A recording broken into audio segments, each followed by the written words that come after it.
Bienvenue à ce numéro du Journal des Journaux, paru du 18 au 24 janvier 2021. Un numéro que nous entamons avec une rocambolesque affaire de trafic de drogue défrayant la chronique. À cet effet, trafic de drogue, le procureur de Dosso, la greffière, un militaire et 4 autres personnes mises aux arrêts. Titre dans ces colonnes, Niger Inter Hebdo qui constate que l'affaire de trafic de drogue dans laquelle sont cités le procureur de la République après le tribunal de Dosso et la greffière de la dite juridiction continue de défrayer la chronique tant en milieu judiciaire que chez les citoyens lambda. Ainsi, le journal cite un communiqué de presse relatif à la dite affaire émanant de la Cour d'appel de Niamey, juridiction dont relève le tribunal de Dosso datant du 14 janvier dernier en ces termes. Il a été procédé dans le cadre de l'enquête ouverte sur ce dossier à la saisie de 141 briques de cannabis d'un poids de 124,125 kg et à l'interpellation de 7 personnes dont un militaire et 2 fonctionnaires de la justice relevant du ressort de la Cour d'appel de Niamey. Fin de citation. À l'hebdomadaire de souligner que tous les regards sont donc tournés vers la justice qui est très attendue des citoyens quant au sort qui sera réservé à cette affaire ou du moins aux personnes qui y sont impliquées. L'indépendance, l'impartialité et la crédibilité de la justice nigérienne sont engagées d'après Niger Inter Hebdo.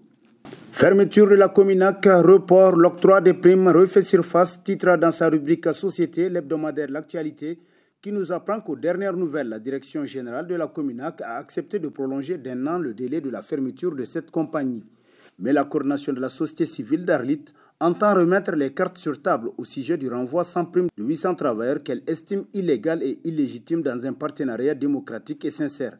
La coordination de la société civile souligne que ces travailleurs qui seront mis au chômage doivent être traités avec honneur et dignité conformément aux traités et conventions internationales ratifiées par le Niger selon le journal qui poursuit. En nous apprenant davantage que les deux parties s'acheminent visiblement vers un nouvel bras de fer si toutefois les primes ne sont pas accordées aux 800 travailleurs. Pour rappel, ce sont plus de 1400 travailleurs qui seront mis au chômage dès le 31 mars 2021 et ou au 31 mars 2022, au cas où la prolongation du report est maintenue. Parmi les agents concernés, 600 seulement vont bénéficier de primes de fermeture allant de 20 à 50 millions de francs CFA selon l'actualité. Les raisons du séjour en France du président Issoufou et de son candidat titre à la une de sa parution en date du 21 janvier, le quotidien privé Fraternité Niger qui constate que depuis quelque temps, le séjour prolongé du président Issoufou Mahamadou en territoire français polarise les débats quant à l'inopportunité du moment choisi pour, dit-on, effectuer une visite en terre coloniale. Mais pendant que les uns et les autres se taraudent les esprits pour trouver une réponse à cette question qui intrigue à plus d'un titre,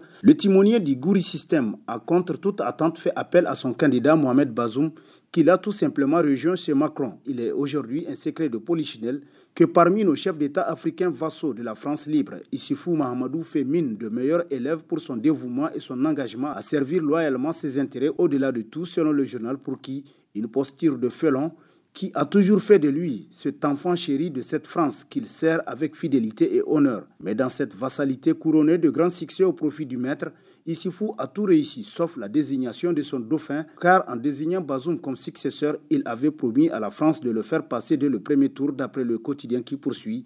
Et quand les langues s'étaient déliées autour de sa nationalité d'origine, Issoufou a rassuré la France qu'il ne s'agissait que d'un montage de Hamma Amadou pour avoir été recalé de la course. Mais au lendemain du premier tour, en dépit de tous les cas de fraude constatés dans l'organisation du scrutin, le candidat Bazoum n'a pu réaliser l'impossible coup KO tant promis à la France. Du coup, sentant le danger qui menace la France qui pourrait perdre ses intérêts au Niger en cas d'une probable victoire de l'opposition, Macron réagit en demandant à Issoufou de lui donner des garanties sur ses capacités à faire élire Bazoum au second tour sans que cela ne crée le chaos. Il s'agit de décliner les stratégies qui seront mises en œuvre pour que cette fois-ci triomphe le futur valet français selon Fraternité Niger. Où est donc passé le président Issoufou ?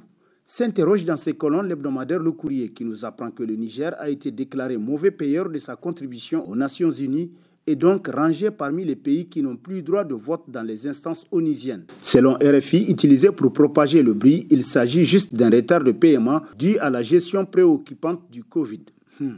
Pourtant, Issoufou Mahamadou est depuis une semaine en France, un pays en pleine crise de coronavirus, sous état d'urgence. Issoufou Mahamadou aurait passé d'abord, selon des sources politiques, par la Guinée équatoriale chez Obiang, un pays qu'il fréquente depuis peu sans que les Nigériens ne connaissent réellement les motifs de ses fréquents passages dans ce pays, conclut Le Courrier. Élection présidentielle deuxième tour, les alliances tergiversent, titre dans sa rubrique politique le bimensuel Écho du Monde, qui nous rappelle que Mohamed Ousmane, à son temps, fut très démocrate avec le strict respect qu'il a eu pour les lois et règlements du pays, sans oublier son respect pour les personnes humaines. Quant à Bazoum Mohamed, malgré tout, il est aussi un autre démocrate. Le philosophe est un dirigeant qui a une préférence nette pour une catégorie de Nigériens, les militants de son parti dont il ne se donne même pas la peine de voiler ses défauts en tant que responsable politique à un poste national. Il les défend même quand il grige le Niger. Alors voilà les candidats autour desquels doivent se nouer les alliances en vue de l'élection du prochain président du Niger, conclut Écho du Monde. Migration politique à Kalkassa ouvre le bal de l'inconséquence, s'interroge dans sa rubrique politique l'hebdomadaire Le Monde aujourd'hui, pour qui on aura compris que le patron du parti à Kalkassa est trop vert politiquement. Il est très immature et manque de flair et de connaissances pointues de la chose politique. Par ses imprudences, il sabote son image et montre en même temps son option alimentaire de la politique. Peut-on d'ailleurs croire que sa candidature ait été commandée par les mêmes lieux qui le récupèrent aujourd'hui dans la tolérance, des paroles critiques manigancées en un temps pour faire croire à la sincérité de son combat et de son engagement dans la course à la présidentielle, selon le journal qui poursuit, pressé de s'inscrire sur la liste de souteneurs. Ce parti qui est plus grand par la gueule de son patron que par son envergure sur le champ électoral, comme cela est de mode dans le système qu'il profondait naguère et qu'il vient aujourd'hui célébrer, viole la loi notamment électorale pour se tailler une place dans le pouvoir rêvé de Bazoum, constate Le Monde aujourd'hui. Pour l'hebdomadaire Nia Info, à Kalkassa choisit Bazoum, l'opposition s'énerve à constituer l'un des titres dans sa rubrique politique. Ainsi, pour ce journal, il s'agit d'un choix éclairé de la part du parti d'Alassane Intinikar, car il met en avant la question de la stabilité dans le pays. Que de volets de bois vert sont en train d'être enregistrés en ce moment par Alassane Intinikar et son parti pour avoir choisi d'accompagner le candidat Bazoum. Les réseaux sociaux sont inondés d'insultes et de noms d'oiseaux contre Intinikar et à Kalkassa. Chacun y va de ses intérêts. Rares sont ceux qui y vont au nom de ceux du pays et en politique, faut-il le noter, il est difficile d'avoir des amis, mais seulement des adversaires, conclut Nia Info. Politique Albadé au-dessus de la mêlée, titre entre autres à sa une, le bimensuel Levé Plus, pour qui, ayant opté pour le rassemblement des Nigériens et l'unité d'action pour l'intérêt général, le président Albadé, puisque c'est de lui qu'il s'agit, ne s'est jamais prononcé sur la vie d'un parti politique ou de son leader. Rassembleur hors pair au Niger, l'homme s'est aussi illustré par son talent de sauvetage politique. Il reste que ce qui avait permis à une époque très récente d'équilibrer le paysage politique et du même coup assurer au pays une stabilité institutionnelle d'après le journal pour qui, aujourd'hui comme par le passé, le président du MPR est resté toujours égal à lui-même. Des esprits guidés d'ores et déjà par des intérêts purement partisans ou particuliers commencent à s'affoler en ventilant ça et là des rumeurs et calomnies sur certains leaders politiques selon les V+.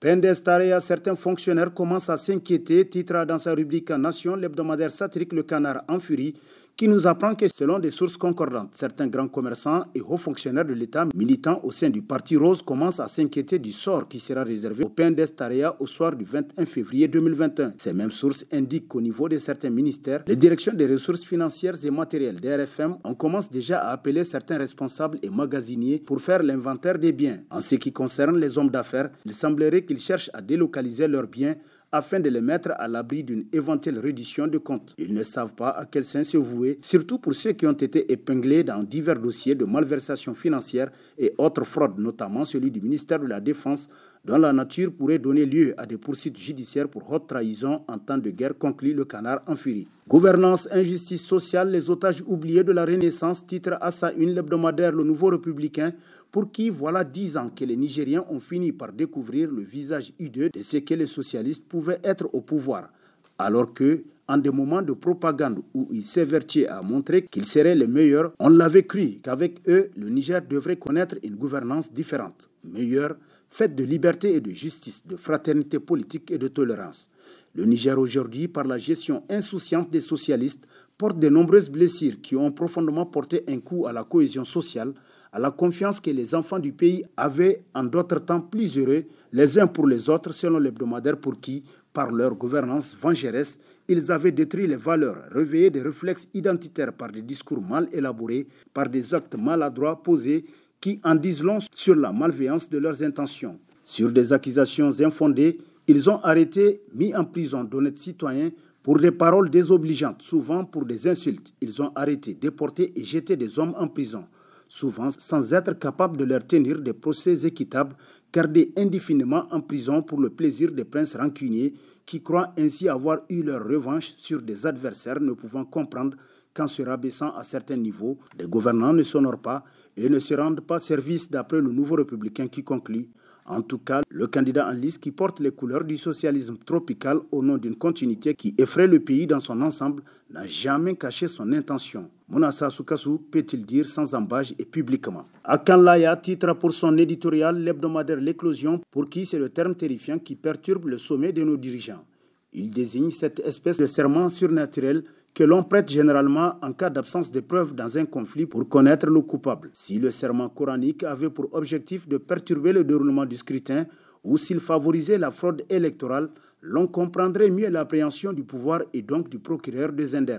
Cependant, il se trouve que le seul effet recherché par ses initiateurs est de participer à la régularité des élections. Alors, pourquoi diaboliser ce serment coranique appelé Akan Laya ? Se demande le journal qui s'interroge davantage. D'ailleurs, quelles sont les motivations véritables de ceux qui se font le devoir de lutter contre ceux qui n'ont commis aucun crime en dehors de celui de vouloir lutter contre la fraude électorale si c'en est un? L'on comprend mieux pourquoi le régime déploie tant d'énergie à empêcher le serment contre les auteurs, co-auteurs et complices de fraude électorale selon l'éclosion. Et sur ce prend fin le présent numéro de la revue de presse. Prochain rendez-vous, plaise à Dieu dans une semaine avec toujours la même passion de vous servir. Bonne lecture et au revoir.